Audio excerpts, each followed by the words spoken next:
আসসালামু আলাইকুম প্রিয় শিক্ষার্থীরা, কেমন আছো তোমরা? আশা করি ভালোই আছো। আলহামদুলিল্লাহ আমিও ভালো আছি আল্লাহর রহমতে। কোভিড-19 মহামারীতে সারা পৃথিবীতে একটা ধ্বংসযজ্ঞ বয়ে গেল, সেখানে আমরা এখনো সুস্থ রয়েছি। সেই জন্য সৃষ্টিকর্তার কাছে, মহান রব্বুল আলামিনের কাছে শুকরিয়া জানাই, আলহামদুলিল্লাহ। তো শিক্ষার্থীরা, তোমাদের উদ্দেশ্যে বলি, যারা এতদিন ক্লাস করতে পারোনি, সপ্তম শ্রেণীর স্কুল চলেনি, বাসায় নিশ্চয়ই তোমরা পড়ালেখা করেছো, পাশাপাশি তোমাদের সিলেবাস শেষ করতে হচ্ছে সংক্ষিপ্ত আকারে। এর জন্য তোমাদের উদ্দেশ্য করে বলি যে যতদিন পর্যন্ত স্কুল না খুলবে অনলাইনে ক্লাসগুলো মনোযোগ সহকারে দেখবে, যে ম্যাথগুলো থাকবে ম্যাথগুলো প্র্যাকটিস করবে।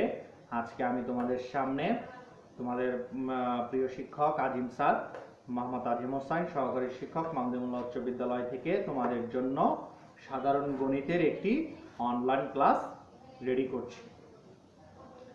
আজকে আমরা যে বিষয়টি আলোচনা করব সেটা হচ্ছে সপ্তম অধ্যায়ের সরল সমীকরণ। এই বিষয়টা নিয়ে বা এই অধ্যায়ে আজকে মূল পাঠ বা আলোচনা।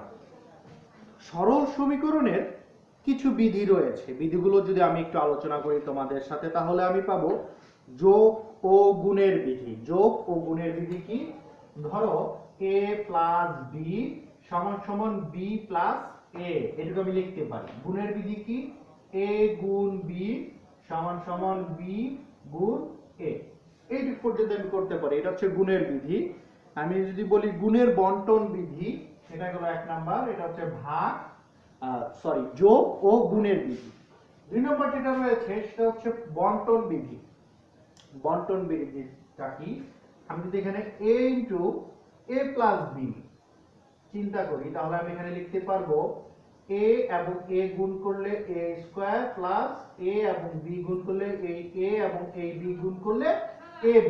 এটাকে বলা হয় গুণের বন্টন বিধি।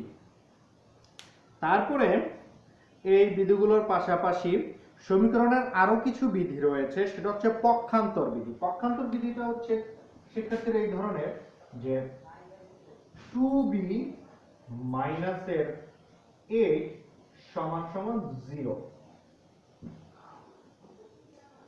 তাহলে পক্ষান্তর কি?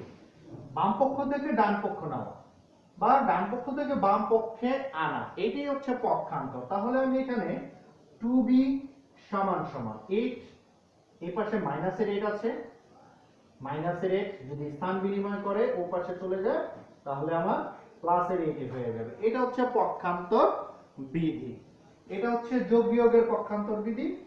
হ্যাঁ, যদি যোগ থাকে তাহলে পক্ষান্তর করলে বিয়োগ হয়ে যাবে, যদি বিয়োগ থাকে তাহলে পক্ষান্তর করলে যোগ হয়ে যাবে। এছাড়া আর একটা বিধি রয়েছে, সেটা হচ্ছে ভাগ এবং গুণের বিধির ক্ষেত্রে। এখানে দেখো 2 এবং b কি সম্পর্ক? গুণ সম্পর্ক। যদি 2টাকে আমি ও পাশে নিয়ে যাই তাহলে আমি পাবো b সমান সমান 8/2। কেন 2 আমি ভাগ নিলাম? কারণ গুণ থাকলে স্থান বিনিময় করলে ভাগ হবে এবং ভাগ থাকলে স্থান বিনিময় করলে 2 হবে। এর জন্য শিক্ষার্থীরা এটাকে বলা হয় আমার গুণের বন্টন বিধি বা ভাগের বন্টন বিধি। পক্ষান্তর বিধি কাকে বলে আমি সংজ্ঞা আকারে মুখস্থ করি, তাহলে তোমাদের বইয়ের 103 নম্বর পেজে একেবারে দেখো নিচের দিকে একটা সংজ্ঞা রয়েছে। একেবারে নিচের দিকে একটা সংজ্ঞা রয়েছে। এই সংজ্ঞাটা যেটাকে বলা হয়েছে যে কোন সমীকরণের যে কোনো পদকে এক পক্ষ থেকে চিহ্ন পরিবর্তন করে অপর পক্ষে সরাসরি স্থানান্তর করা যায়। এক পক্ষ থেকে চিহ্ন পরিবর্তন করে সরাসরি অপর পক্ষে স্থানান্তরিত করা যায়। এই স্থানান্তরকে বলা হয় পক্ষান্তর বিধি। তোমাদের কিন্তু সংজ্ঞাটা অবশ্যই মুখস্থ করতে হবে। সৃজনশীলের পথে এই ধরনের সংজ্ঞাগুলো থেকে যায়, আসে, বিভিন্ন সময় চলে আসে। তারপরে আসো আমরা বর্জন বিধি নিয়ে যদি একটু আলোচনা করি, যোগের বর্জন বিধি বা গুণের বর্জন বিধি। তাহলে এই বর্জন বিধিগুলি আমি কি পাবো?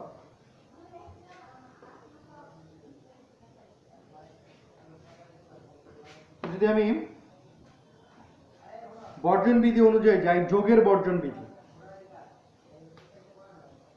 যে এখানে ধরো 4 নাম্বার পয়েন্টে বুঝে যোগের বর্জন বিধি 2a মাইনাসের 3 সমান সমান 1। যদি এরকম সমীকরণ হয় তাহলে এখানে মাইনাসের 3 আছে, আমি শুধু এর মান বের করব, সমাধান এর মান বা অজানা যে রাশি বা চলক সেটার মান যদি বের করতে যাই তাহলে এখানে 3 রয়েছে, 3টাকে আমার ওই পাশে নিতে হবে। যদি আমি ওই পাশে না নিয়ে বর্জন বিধি রুলস অনুযায়ী যাই তাহলে 2a মাইনাসের 3, আমি এখানে প্লাস 3 দিলে কিন্তু কাটাকাটি চলে গেল আমার, এখানে 1 রাখলাম, এখানে প্লাস 3, অর্থাৎ আমার বাম পক্ষে প্লাস 3 দেওয়ার জন্য আমি ডান পক্ষেও প্লাস 3 দিব। তাহলে আমি পাবো এটা কাটাকাটি গেলে 2a সমান সমান 4। এটাকে বলা হয় যোগের বর্জন বিধি। এখন যদি আমি গুণের বর্জন বিধি করি তাহলে আমি কি পাবো? এটা হচ্ছে যোগের বর্জন বিধি 4। আমি এই লাইন থেকে 5 করি তাহলে আমি এখানে পাবো গুণের বর্জন বিধি। দেখো এখানে আমার 2 রয়েছে, আমি শুধু এর মান বের করব। সেক্ষেত্রে আমার 2a কে যদি আমি 2 দ্বারা ভাগ করি তাহলে এটা কেটে গেল, তাহলে এই পাশেও আমার 4 রয়েছে, 4 কে 2 দ্বারা ভাগ করব, এই পাশেও কেটে গেল, অতএব a সমান সমান 2 হয়ে গেল। এটি একটি কিন্তু পয়েন্ট শিক্ষার্থীরা, যদি আমার এই ধরনের পয়েন্ট চলে আসে তাহলে আমি শুধুমাত্র পয়েন্ট বিধিগুলো নিয়ে আলোচনা করছি। তাহলে এখানে যে সংজ্ঞা রয়েছে, কোন সমীকরণের উভয় পক্ষ থেকে একই চিহ্নযুক্ত সদৃশ্য পদ সরাসরি বর্জন করা যায়। একই চিহ্নযুক্ত প্লাসের 3, এই যে প্লাসের 3 প্লাসের 3, একই চিহ্নযুক্ত, এখানে মাইনাসের 3 আছে, এখানে প্লাসের 3 দিয়েছে, একই চিহ্নযুক্ত যদি বর্জন সদৃশ্য পদ সরাসরি বর্জন করা যায় একে বলা হয় যোগের বর্জন বিধি। এখন যদি আমি বর্জন বিধি বাদ দিয়ে গুণের বর্জন বিধি নিয়ে আলোচনা করি, যেটা আমি এই যে 5 নম্বরে দেখাইলাম তোমাদের, এখানে এসে বলছে কোন সমীকরণের উভয় পক্ষ থেকে সাধারণ উৎপাদক সরাসরি বর্জন করা যায়। সাধারণ উৎপাদক সরাসরি বর্জন করা যায়, একে বলা হয় গুণের বর্জন বিধি, যেটা আমি 5 নম্বরে তোমাদের দেখায় বুঝালাম। এখন আমরা আসবো আর গুণন বিধি নিয়ে আলোচনা করতে। আর গুণন বিধিটা কি? আর গুণন বিধি হচ্ছে ধরো a/2 সমান সমান b/3, তাহলে আর গুণ এই অংশের সাথে এই অংশ গুণ, এই অংশের সাথে এই অংশ গুণ, অর্থাৎ এখানে a এর সাথে 3 গুণ, তাহলে গুণ করলে হবে আমার 3a সমান সমান b এর সাথে 2 গুণ, এটা হচ্ছে 2b। এটাকে বলা হয় আর গুণন বিধি, এটাকে বলা হয় আর গুণন বিধি। তাহলে দেখি আমার এখানে সংজ্ঞা বলতেছে আর গুণন বিধি কাকে বলে, যে বাম পক্ষের লব ইনটু ডান পক্ষের হর, অর্থাৎ 3a সমান সমান বাম পক্ষের হর ডান পক্ষের লব। এই আর গুণনটাকে বা এই আর গুণনটাকে বলা হচ্ছে আর গুণন পদ্ধতি। তাহলে আরেকটি রয়েছে প্রতিসাম্য বিধি।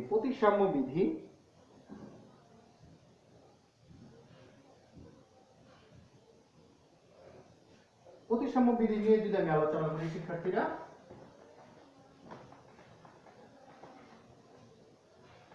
প্রতিসাম্য এক পক্ষ থেকে আর এক পক্ষ, মানে শব্দটার মধ্যেই কেমন যেন এটার উত্তর নিহিত রয়েছে বোঝা যায়। প্রতিসাম্য 2a প্লাস 3 সমান সমান 8a মাইনাস 2।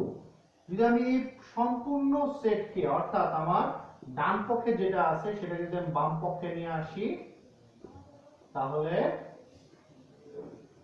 এই অবস্থাটাকে বলা হয় প্রতিসাম্য বিধি। দেখো সংজ্ঞা অনুযায়ী কি বলে, একই সাথে বাম পক্ষের সবগুলো পদ ডান পক্ষে এবং ডান পক্ষের সবগুলো পদকে কোনো চিহ্ন পরিবর্তন না করে স্থানান্তর করা যায়, একে বলা হয় প্রতিসাম্য বিধি। এই পর্যন্তই তোমাদের এই বিধিগুলো আলোচনা করা আছে, যেগুলো আমরা অঙ্ক করার সময় আমাদেরকে ব্যবহার করতে হবে। তাহলে চলো শিক্ষার্থীরা আমরা অনুশীলনীতে চলে যাই। আমরা আজকে অঙ্ক করব অনুশীলনী 7.1। অনুশীলনী 7.1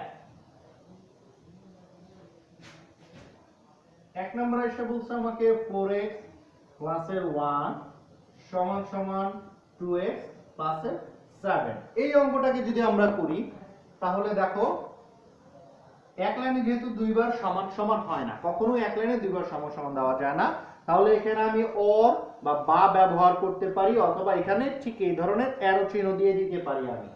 হ্যাঁ, দেওয়ার পরে যেহেতু আমাকে বলছে কি সমাধান করতে, আমি সমাধানটা কিভাবে করব? যতগুলো এক্স আছে সবগুলো এক্স কে এক পাশে আনবো, যতগুলো সংখ্যা আছে সকল সংখ্যাগুলোকে আর এক পাশে নিয়ে যাব, তাহলে আমার জন্য সুবিধা হবে। তাহলে নিয়ে আসি, এখানে রয়েছে 4x, 4x নিয়ে আসলাম। এই পাশে রয়েছে কি 2x, এই 2x টাকে আমি বাম পাশে আনবো, তাহলে আমার মাইনাসের 2x। কেন মাইনাস হলো? এখানে রয়েছে প্লাসের 2x, প্লাসের 2x কে আমি স্থান বিনিময় করলাম, মাইনাসের 2x হয়ে গেল। এখানে 7, এই 1 প্লাস আছে, 1 কে যদি নো পাশে নেই তাহলে এখানে হলো মাইনাসের 1। এটাকে আমি লিখতে পারি পক্ষান্তর করে, এক পক্ষের থেকে আর এক পক্ষে গেল, পক্ষান্তর করে। সমান সমান যদি দিই আমি, তাহলে এখানে পাবো 2x সমান সমান 6। 2x কে এখানে যেহেতু 2 রয়েছে, 2টাকে আমার উঠাই দিতে হবে, সেক্ষেত্রে আমি এখানে 2 দ্বারা ভাগ করব, এখানে 6 কেও 2 দ্বারা ভাগ করব। এখানে লিখতে হবে উভয় পক্ষকে 2 দ্বারা ভাগ করে, 2 দ্বারা ভাগ করে দেই আমি, তাহলে আমি কি পাবো? 2 2 কেটে দিলাম, x = 3, x = 3 আকারে পেলাম। তাহলে এটাই হচ্ছে সমাধান। তাহলে আমি লিখব নির্ণয় সমাধান,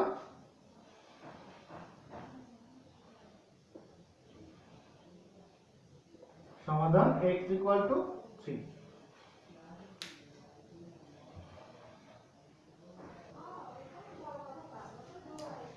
তাহলে আমরা যদি 2 নম্বর অঙ্কটি শুরু করি, হ্যাঁ, 2 নম্বর অঙ্কটি এখানে উঠানো হয়েছে 2x - 3 = 5x - 3 = 2x + 3।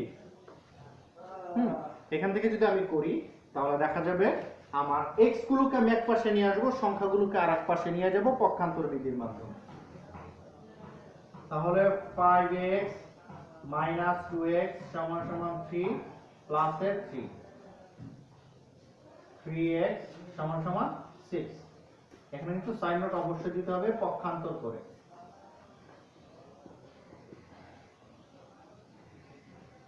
তো এখানে দেখো x এর সাথে 3 এর কি সম্পর্ক? x এর সাথে 3 এর হচ্ছে গুণ সম্পর্ক। সেক্ষেত্রে আমার এই 3 টাকে উঠাইতে গেলে কি করতে হবে? ভাগ করতে হবে। যদি এখানে আমি 3 দ্বারা ভাগ করি তাহলে কিন্তু আমার 3 আর 3 কাটাকাটি চলে যাবে। তাহলে আমি ভাগ করে দিই উভয় পক্ষকে, 3x ভাগ 3, 6 ভাগ 3। সাইড নোট, উভয় পক্ষকে 3 দ্বারা ভাগ করে, যদি ভাগ করি আমি তাহলে x = 2। অতএব সমাধান x = 2। শিক্ষার্থীরা সবগুলো অঙ্কই একই ফরম্যাটে যাবে একেবারে। আমার এখানে 5x - 3, এই পাশে রয়েছে 2x + 3, আমি x গুলোকে এই পাশে নিয়ে আসবো, বাম পক্ষে নিয়ে আসবো। সেক্ষেত্রে 5x 2x টা যে বাম পাশে নিয়ে আসি তাহলে আমি পাবো -2x। 5টা থেকে 2টা বিয়োগ করলে 3টা x = 6, উভয় পক্ষকে যদি 3 দ্বারা ভাগ করি তাহলে আমি পাবো x = 2। ক্লিয়ার? ঠিক সেম প্রক্রিয়ায় তোমরা অধ্যায় 7.1 এর একেবারে 6 পর্যন্ত এই পক্ষান্তর বিধি এবং ভাগের বর্জন বিধি, গুণের বর্জন বিধি, এই দুই প্রক্রিয়া একেবারে 1 থেকে শুরু করে 6 পর্যন্ত সবগুলো অঙ্ক তোমরা এই ফরম্যাটে করবে। করে অবশ্যই আমাকে ছবি তুলে অবশ্যই আমাকে কমেন্টসের মধ্যে দিবে, তাহলে আমি অঙ্কগুলো দেখে তাহলে আমি তোমাদেরকে বলতে পারবো কোন অঙ্কগুলো হয়েছে কোন অঙ্কগুলো হয়নি। তো আমরা এখন যাব 7 নাম্বার অঙ্ক থেকে, যেখান থেকে আমরা আর গুণন পদ্ধতিতে কাজ করতে পারবো। তাহলে আমরা 6 নাম্বার অঙ্কটি শুরু করি শিক্ষার্থীরা।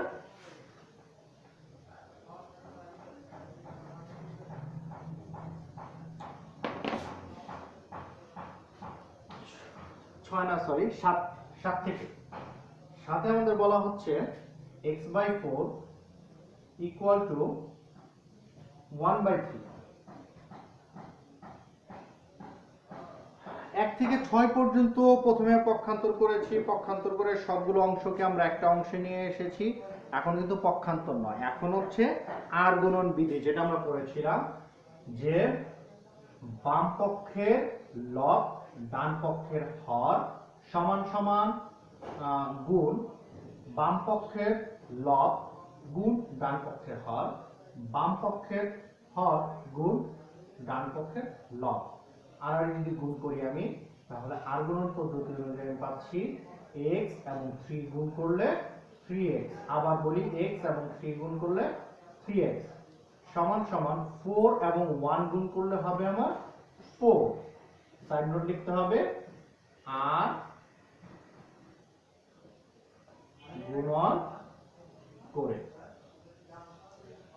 আমার সর্বদাই মনে রাখতে হবে সমাধান মানে হচ্ছে যে অজানা চলকের রাশি x y z a b c যাই বলুক না কেন সেই অজানা রাশির মান বের করা। তাহলে আমি যদি অজানা রাশির মান বের করি, তাহলে এখানে আমি কি করলাম, উভয় পক্ষকে উভয় পক্ষকে 3 দ্বারা ভাগ করে, তাহলে 3 দিয়ে কাটলে x ইকুয়াল টু 4/3। সমাধান x সমান সমান 4/3। এটা হচ্ছে 7 নাম্বার ম্যাথটি আমি করলাম তোমাদের জন্য। 8 নাম্বার ম্যাথটি সর্বপ্রথম 8 নাম্বারটা করে দিই। 8 নম্বরে তাহলে এটাকে যদি আবার একটু বুঝাই, 3 এবং x গুণ করলাম 3x, 4 আর 1 গুণ করলাম 4, সেটাকে r গুণন করে করলাম। এখানে 3 বাদ দিতে হবে দেখে উভয় পক্ষকে আমি 3 দ্বারা ভাগ করলাম, তাহলে x ইকুয়াল টু 4/3। সমাধান x equal to 4/3।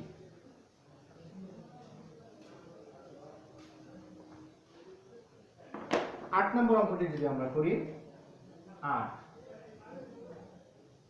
x/2 plus 1 সমান সমান 3। তাহলে x/2 সমান সমান এই 1টাকে ওই পাশে নিয়ে গেলাম, 3 - 1, এটাকে বলে পক্ষান্তর করে। তার মানে শিক্ষার্থীরা একটি অঙ্কে আমার পক্ষান্তর থাকতে পারে, একটি অঙ্কে আমার আর গুণন থাকতে পারে, একটি অঙ্কে আমার সবকিছুই থাকতে পারে, সকল পদ্ধতি থাকতে পারে। তাহলে এখানে বিয়োগ করলে থাকে কত, 2 থাকে,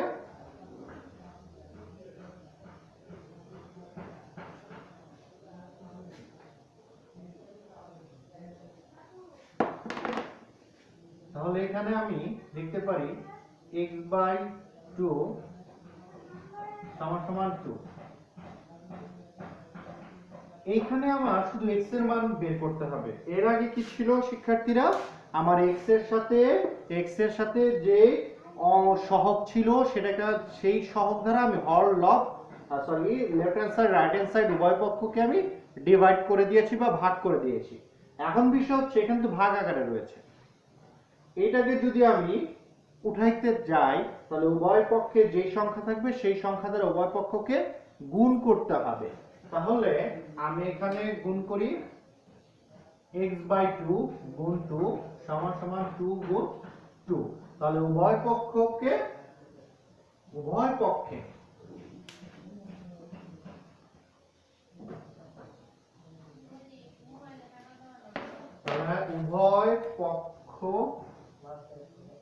উভয় পক্ষে 2 দ্বারা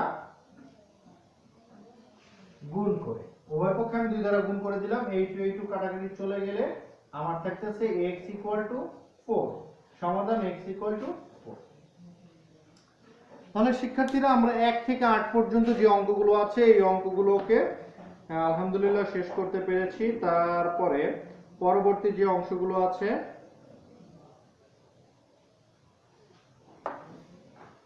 এই 1 থেকে 8 পর্যন্ত অঙ্কগুলোকে খুব চমৎকারভাবে খুব চমৎকারভাবে SW করতে হবে। আমি আরো কিছু পড়া দিয়ে দিচ্ছি তোমাদেরকে।